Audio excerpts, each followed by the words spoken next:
Les chroniques de l'informatique. Au programme des chroniques de l'informatique aujourd'hui, la télévision intelligente. Vous voulez recevoir des données à 6 mégaoctets par minute? Vous verrez comment en branchant votre télévision sur votre PC. Vous avez entendu parler des câbles modem. Aujourd'hui, grâce à Hewlett-Packard et Intel, vous voyez tout ce qui se passe. Windows 95 s'est dépassé. Place à David, le nouveau système d'exploitation pour la télévision numérique. Les commandes et la vidéo sur demande. Et enfin, les images et le son synchronisés sur votre PC grâce à MPEG 2 et S3. Nous vous montrerons comment ça marche. Au dossier net, Giles fera le tour des sites web convergents, plus les dernières nouvelles informatiques et un nouveau programme pour créer un album de famille multimédia. Dans un instant, aux chroniques de l'informatique.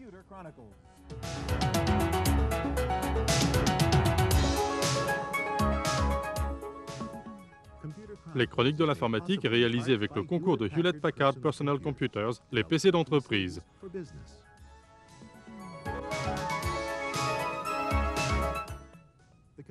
Et avec le concours de l'Association des éditeurs de logiciels, qui fournit des matériaux didactiques pour la gestion de logiciels. Veuillez ne pas copier ce disque. Bonjour et bienvenue aux chroniques de l'informatique, ici Stuart Chiffey. Tandis que vous recevez patiemment de longs fichiers depuis votre site électronique favori par ligne téléphonique, vous avez un vaste réseau de transfert de données potentiels sous la main, sous-utilisé. Votre antenne de télévision. Grâce à un nouveau gadget qui s'appelle Malachi, vous pouvez aujourd'hui utiliser la grande largeur de bande d'un récepteur de télévision pour entrer des tonnes de données dans votre PC. Bonjour Wayne. Voici le gadget. C'est essentiellement une carte ISO qu'on introduit dans un fichier de PC.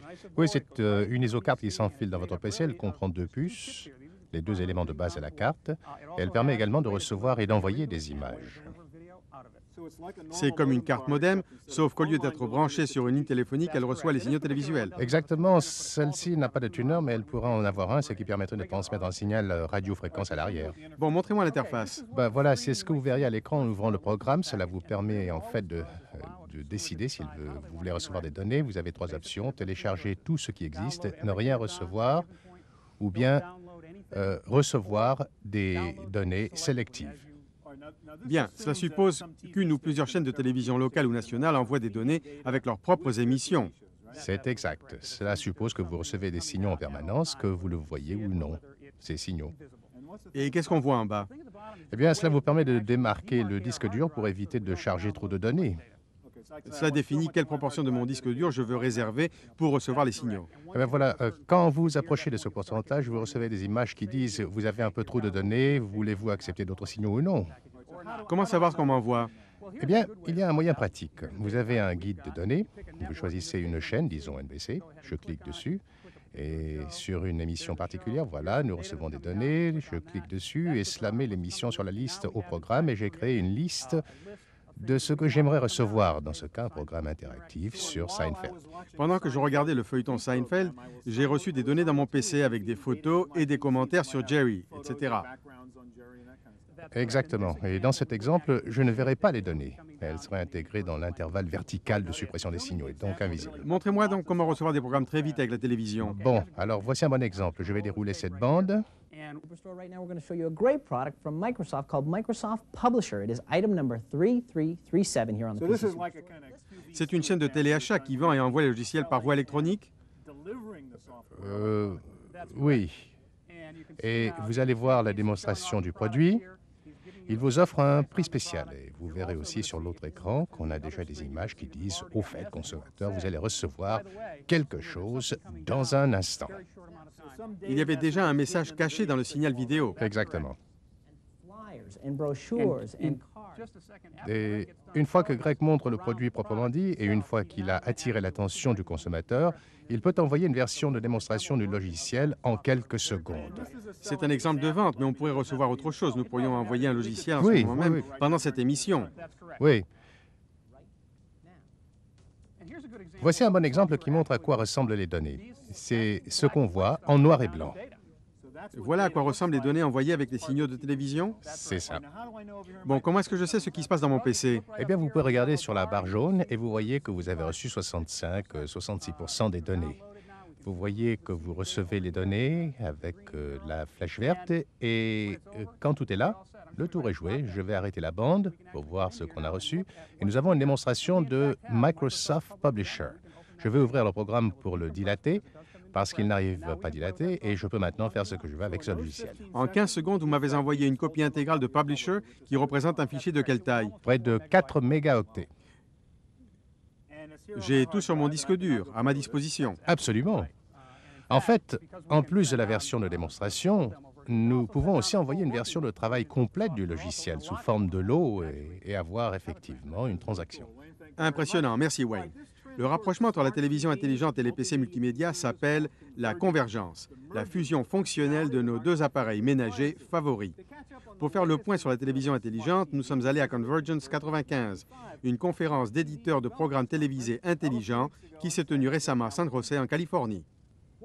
En parcourant les allées du salon Convergence 95, vous avez l'impression d'être à un salon de l'informatique du début des années 80. Il y a une enfilade de stands remplis de petits produits astucieux de fabrication artisanale qui évoquent la naissance d'une industrie nouvelle. La différence est que les grands noms de l'industrie sont là, avec des tas de projets. Nous voulons avoir une expérience diversifiée pour offrir différents types de programmes que vous pouvez utiliser à différents niveaux d'expertise et trouver ce que vous cherchez. Vous pourrez parcourir la vidéo qui vous intéresse et choisir les options qui vous permettent de voir le type d'émission qui vous intéresse. Côté matériel, Philips, Divicom et Stellar ont présenté leur boîtier de télévision, l'appareil qui permet de capter et traiter les données transmises par câble bidirectionnel. Oracle a démontré ses objets médias avec objets, sons et images en temps réel transmis sur la va de soi par le serveur média Oracle. Wink Communications a présenté ce qu'il appelle l'interactivité simple avec le moteur Wink, un interprète de logiciel qui se monte sur n'importe quel boîtier ou moniteur. La définition de l'interactivité variait selon les fabricants. En général, vous commencez par de simples services de diffusion qui sont à peine interactifs, comme une grille de programme ou un guide de télévision à l'écran. Au niveau supérieur, vous pouvez recevoir de véritables applications avec des communications en retour vers un serveur vidéo et vers le réseau. Et une fois que vous avez ça, tout est possible. Le troisième cas de figure, si vous voulez, c'est lorsque vous avez un réseau symétrique où votre boîtier est muni d'un enregistreur et d'un décodeur de signaux.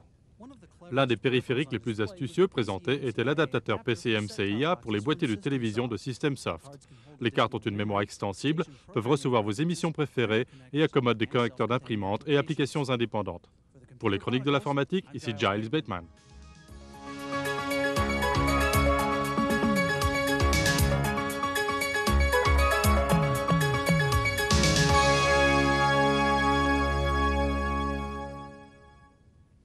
David, ou Digital Audio Video Interactive Decoder, est le nom du nouveau système d'exploitation standard pour la télévision interactive.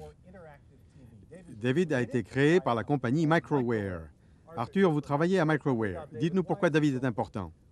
C'est important parce qu'on avait besoin d'une norme commune et ouverte à tous les éditeurs, en particulier les éditeurs d'applications et fournisseurs de programmes, pour créer des applications et des services pour les chaînes de télévision interactives. David est essentiellement bâti sur l'OS 9. David est bâti sur le système d'exploitation en temps réel OS 9 de Microware. Il est très stable, donne un sens de sécurité et d'efficacité qui est essentiel pour l'électronique de consommation. Bien, voyons en quoi il consiste. Qu'est-ce que vous avez là? C'est un décodeur numérique interactif. Ce qu'on appelle un boîtier supérieur. Oui, ou boîtier inférieur en l'occurrence, produit par un de nos distributeurs. Il y a une ligne de connexion téléphonique. Ici, il est simplement relié au PC. Bien, l'ordinateur n'est pas important dans ce cas. Il serait relié à une station de télévision. C'est ça. Il me suffit d'avoir un téléviseur et un boîtier. Voilà. Il reçoit les signaux audio et vidéo codés MPEG envoyés par un service. Les signaux de télévision numérique sont transmis par ma compagnie de téléphone? Exactement. Et quelles sont mes options? Eh bien, nous avons par exemple des applications qui montrent des films sur demande dans la première option. Vous pouvez par exemple les passer en revue. C'est ce qu'on appelle la vidéo à la carte. C'est ça. Et dans la deuxième option, nous avons quelque chose d'un peu plus pratique, comme un guide d'achat à domicile. Vous pouvez choisir. Une sorte de section immobilière interactive. Voilà, c'est ça. C'est l'une des nouveautés. pour ceux qui cherchent une maison. La troisième option s'adresse aux enfants. Oui, avec différents types de programmes. Et la quatrième option est l'application interactive pour la vente au détail.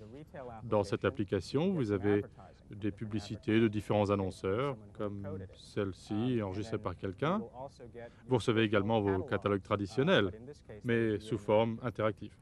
Vous avez donc toute la richesse de sons et d'images des émissions de télévision, avec en plus le contrôle interactif assuré par un système de type unité centrale grâce à la connexion avec mon PC. C'est cela.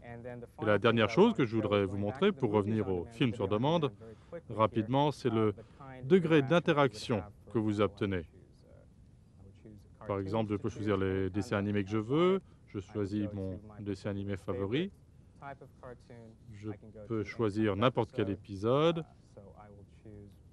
et je décide de l'acheter ou de le louer sur le champ. Bien, c'est donc payant, comme un magasin vidéo par téléphone. Tout à fait. D'accord. Et quand vous regardez votre film, vous avez les mêmes commandes que sur un magnétoscope. Vous pouvez faire un arrêt sur image, revenir en arrière, et aussi aller en avant, rembobiner autant qu'on veut. C'est la véritable vidéo sur demande. Autrement dit, je contrôle un serveur à distance et j'arrête la transmission quand je veux. C'est comme un magnétoscope, mais avec une infinité de sources d'enregistrement. Exactement. Et enfin, vous recevez aussi bien des émissions télédiffusées, câblées ou radiodiffusées. David accepte toutes les interfaces. Merci beaucoup, Arthur. Je vous en prie. La télévision numérique va élargir les possibilités de votre récepteur de télévision. Vous aurez naturellement besoin pour cela de matériel et de logiciels d'avant-garde. L'un des leaders dans ce nouveau secteur, côté matériel, est Hewlett-Packard, représenté ici par Casey. Bonjour. Bonjour. C'est votre version du boîtier. Tout d'abord, dites-nous ce qui le distingue du boîtier Microware. C'est le système Kayak, ce que nous appelons un boîtier de première génération. Il est un peu plus simple que le boîtier David.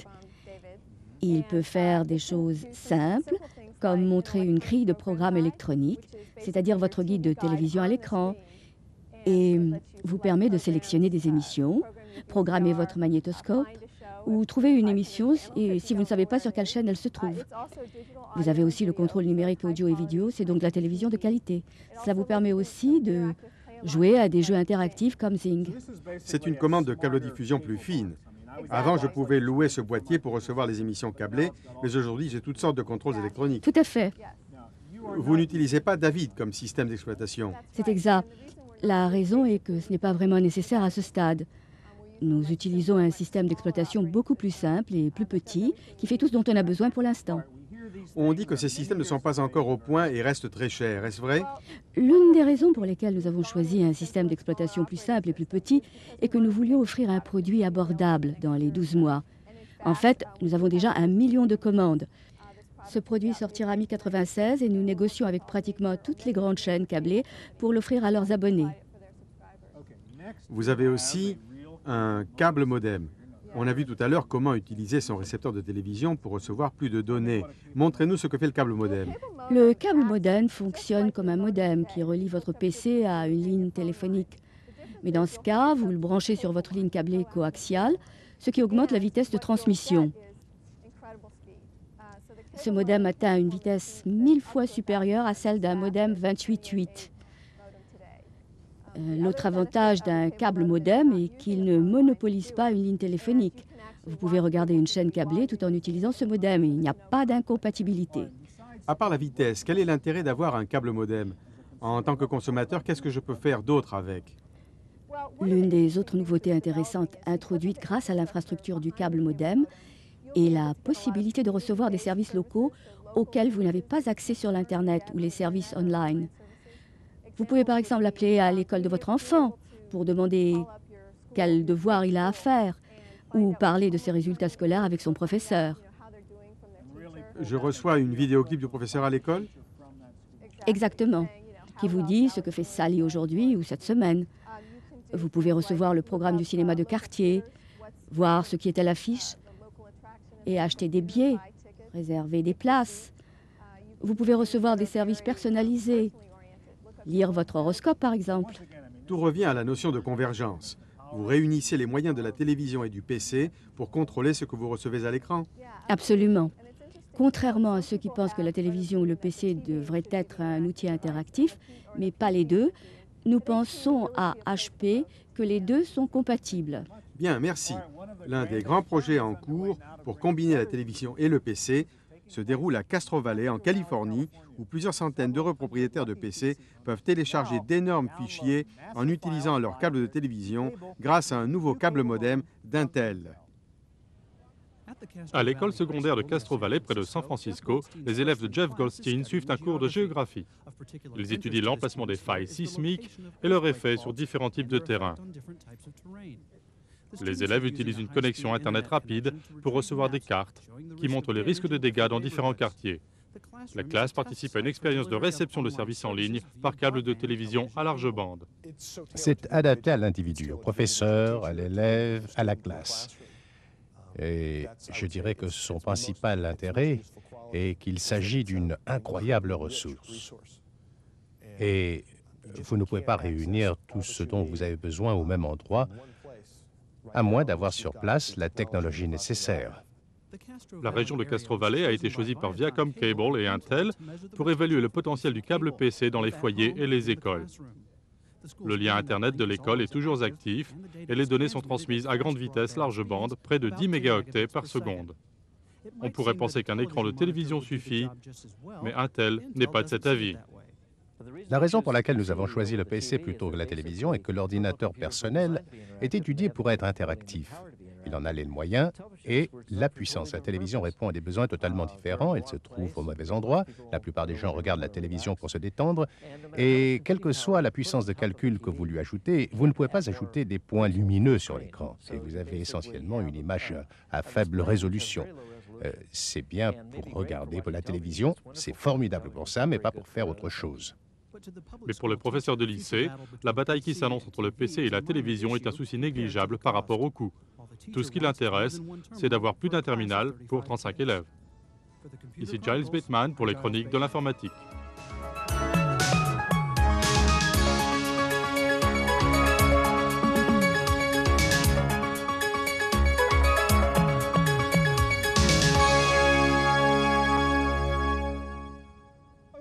Jusqu'à présent, nous avons vu comment donner à la télévision l'intelligence de l'ordinateur et comment l'utiliser pour recevoir des données à grande vitesse dans votre PC. Nous allons voir maintenant la convergence dans l'autre sens. Comment donner à votre PC la qualité de son et d'image de la télévision. La technologie existe sous la forme MPEG. Mike S3 travaille là-dessus et je voudrais qu'on parle des différences. Tout d'abord, nous avons ici un vidéoclip au format AVI. De quoi s'agit-il?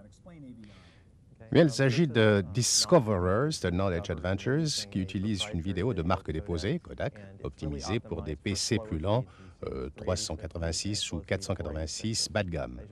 Le nombre de points lumineux, de blocs et le taux de défilement des images sont faibles, le son est de mauvaise qualité. On attend beaucoup plus d'un disque compact. Si on regarde la scène suivante, on voit que l'image est médiocre, mais en fait, c'est ce qu'on aurait si on jouait à un jeu sur CD-ROM. C'est le format AVI? Oui. Jusqu'à maintenant, on estimait que c'était bon, mais avec la nouvelle technologie MPEG, on peut obtenir une qualité de son et d'image de niveau télévision. Bien, prenons le même vidéoclip, mais passons-le au format MPEG pour voir la différence entre AVI et MPEG. Bon, d'accord. On va voir le même clip.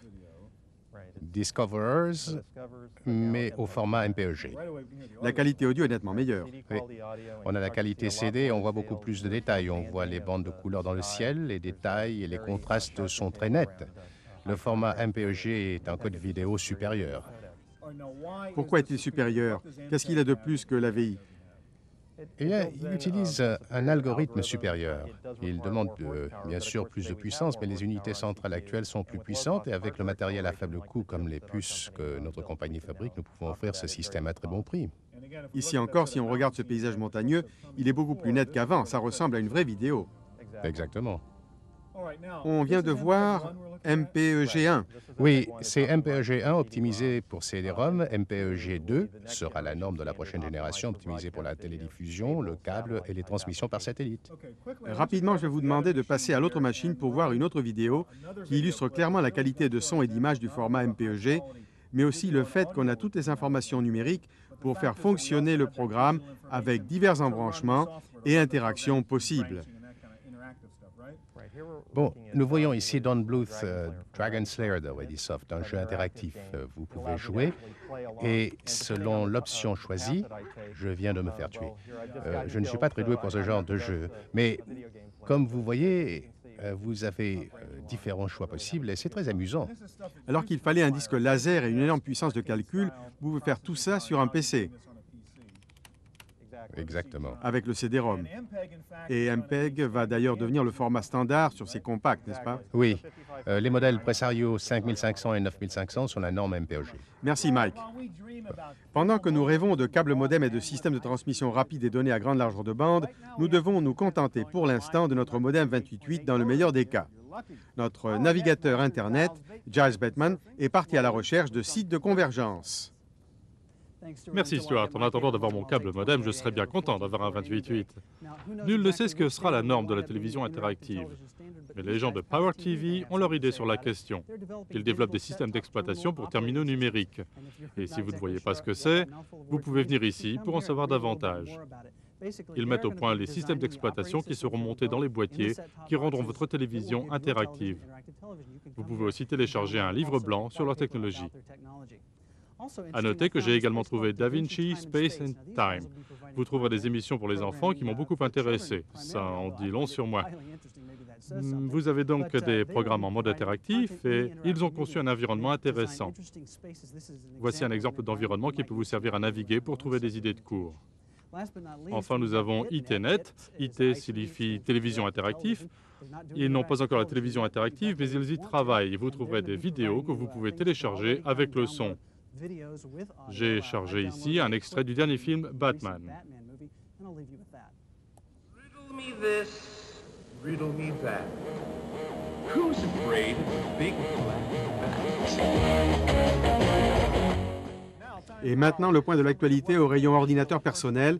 Nous allons au Studio E pour les nouvelles informatiques. Au dossier à accès direct cette semaine, préparez-vous pour Nashville, le nom de code Microsoft de Windows 96.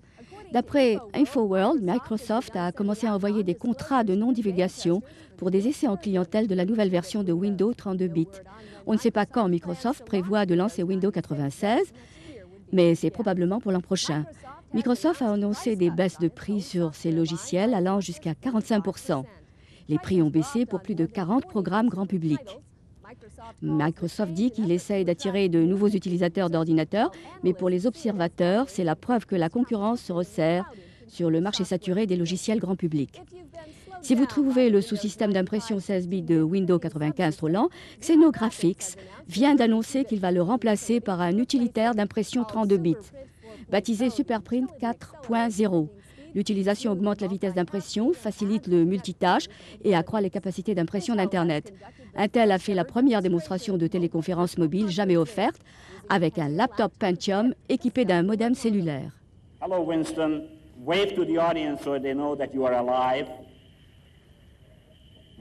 That's very good. IBM vient de sortir 2 nouveaux modèles de son micro-ordinateur ThinkPad. La nouvelle série 760 a un écran en couleur de 30,48 cm, un nouveau clavier inclinable et un processeur Pentium. Les nouveaux PC format bloc-notes ont également un affichage à cristaux liquides sur le clavier qui indique la durée de vie des piles. Compaq a commencé à distribuer son nouveau notebook LTE 5000, un PC modulaire qui permet de choisir quel périphérique se loge dans les baies d'expansion. Vous pouvez introduire un autre disque dur, un lecteur de CD-ROM ou d'autres périphériques. Hewlett-Packard a sorti une nouvelle imprimante couleur qui fait également office de photocopieuse couleur. La nouvelle imprimante photocopieuse utilise des cartouches à jet d'encre et imprime en couleur à 300 ppp. Elle utilise également le procédé d'impression numérique en couleur. Prix approximatif $2500. Enfin, CompuServe va introduire des messages publicitaires ce mois-ci.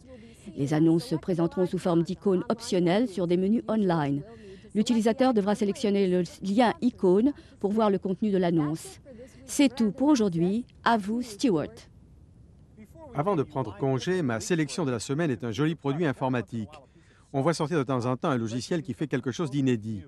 Le nouveau programme de Delrina est du nombre. Baptisé Echo Lake, ce logiciel permet d'utiliser votre ordinateur et ses fonctions multimédia pour constituer un nouveau genre d'album de famille. Jusqu'à présent, il fallait coller les photos dans l'album et tourner des heures de vidéo. Aujourd'hui, le PC recueille des souvenirs de famille. Avec Ecolake, vous combinez astucieusement histoire de famille, graphiques, photos, commentaires et films de famille. C'est un super programme amusant à utiliser. Il combine la créativité avec une application vraiment utile et c'est l'un des rares programmes informatiques qui fasse participer toute la famille. Il est livré avec une interface conviviale et des trucs pratiques pour vous rafraîchir la mémoire. C'est un excellent programme, l'un des rares que vous apprécierez avec vos enfants et vos parents. Ecolake de Delrina en version Windows et Macintosh. Voilà pour cette émission des Chroniques de l'informatique. À bientôt pour un autre regard sur les dernières nouveautés en informatique. Ici Stuart Chiffé. Au revoir.